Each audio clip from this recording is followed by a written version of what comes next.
R has efficient but very simple tools for creating very high quality plots, publication ready plots, and in this video we will discuss some of them, mostly basic stuff, and then we will learn more during this course.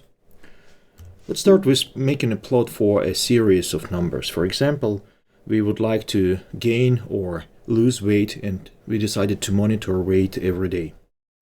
So we measured our weight during, for example, 5 days, and here are the values. So I will use variable weight, and then combine all values together to a sequence. Okay. So we have 5 values, and to create a plot, we simply use a function plot and specify the vector with values as a main argument. So if we run these 2 lines of code, that's our plot. So you can see that this is index. So by default, it just uses the index of the values, the first value, the second, the third, the fourth, and the fifth. And this is our weight. So you can see that it uses variable name as axis labels, and then we have this weight. So we can see that our weight is going up. By default, the type of the plot is a point plot or scatter plot. We will discuss it a bit later. You can change this using an argument type. So by default, type is equal to P, letter P. So P means a point. So if I run this code again, nothing changed. So it's a point plot. If I change it to L, it will be a line plot. So the points will be connected by straight lines. If I change it to B, B stands for both. We will see both lines and the points. Then finally I can change it to H, and we will see some sort of, not exactly bars, but like vertical lines that shows the position of the values. Okay, so I will start with B. So we have both lines and points. Okay, you can change color of the points and the lines by using argument col. Then you just specify an English name for any color you know. For example, if I say blue, so you can see that the lines and the points became blue. Okay. You can find the list of all the colors in the internet, but usually most of the English names for colors will work. For example, if I change it from blue to dark blue, you see now it's dark blue. Or I can use red, for example, now it's red, and so on. The points and lines also have some properties. For example, points, what is a point? Point is just a marker, it's a symbol in the position of the point. Okay, so by default it's this circle. You can change this by specifying argument PCH. It stands for point character, which character to use, which character to show at the position of the point. It can be either a number between 1 and 20, or it can be a symbol. For example, you can use a symbol, I don't know, let's use a symbol $, for example. If it is a symbol, you have to take it in quotes. And now you see dollars instead of the points. Okay. If you use a number, you will have some special symbols, for example, circles, discs, triangles, and so on. For example, 1, you can see it's the default. It's a circle. 2 is a triangle. 3 is a plus, and then you can just continue 4, 5, and so on. So I will, for example, I like 16, which is a disc, a sort of disc. It's a fillet circle.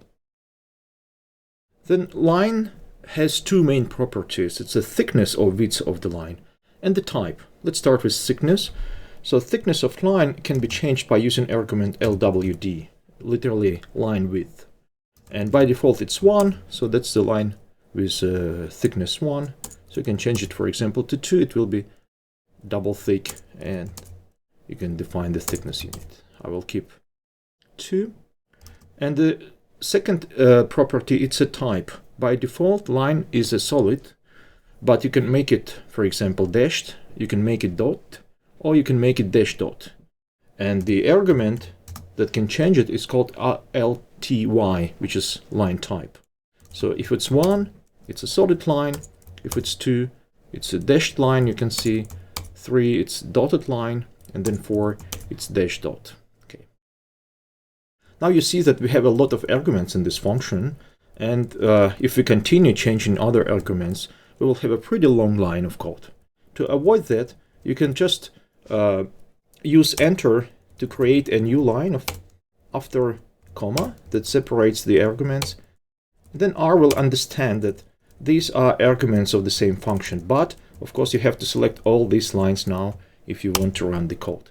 If I select, for example, only 2 lines and run it, you see this little plus sign, which means R waiting for the other arguments, so I have to select the other ones and run them. Now, what if we forgot actually to measure wait values in some of the days? So it's not exactly the first, the second, the third, and the fourth days. For example, this is Monday, then we forgot to measure it on Tuesday, and this is Wednesday. Then we have Thursday, Friday, and let's say Sunday. So we missed 2 days. In this case, you have to create another variable which will tell which day you have the values from. So let me call it days.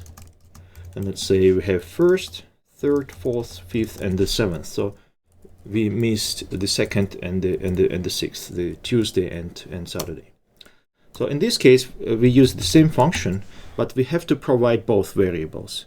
First, what is on X, so it's this one, it's days, and the second is wait. So I will just write days and wait.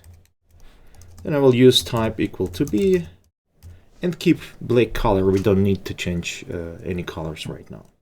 So if I run these 2 lines, this is what I get. And now you see that the trend looks different, right? Because we miss a value for 2 and then we miss a value for 6. So it's very important that if your values are not equally distanced in time or along the x-axis, you have to provide both x values and the y values. What else you can change? You can change, of course, the labels. You have a label for x-axis, you have label for y-axis, and then you have also a main title. If you want to change this, you need to provide some extra arguments. For example, the x label, it's just xlab. So I will call it days of week. Okay. The y label, you may guess it's ylab, and I will call it weight in, for example, kilograms. Then the title of the plot, it's a main title, so it's an argument main. And then I will say weight developing in week 42. Wait.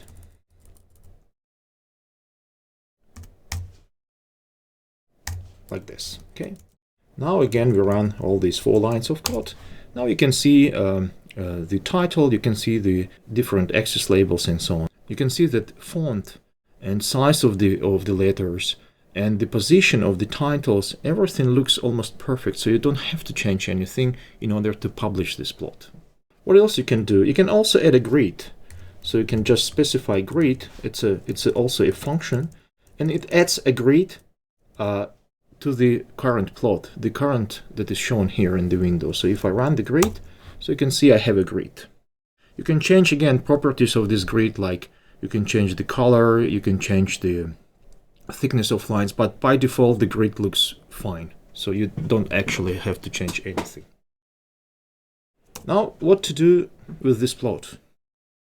Well, first of all, you can zoom it in, so you can click zoom and see how it looks like. For example, you can make it bigger. It takes a couple of seconds to redraw it, but it's not that much. Then you can export it, and here you have sort of 3 possibilities. You can save it as a PDF file, you can save it as an image file, for example JPEG or PNG, or you can copy it to clipboard and then paste to your Word document, for example. So let's start with copy to clipboard.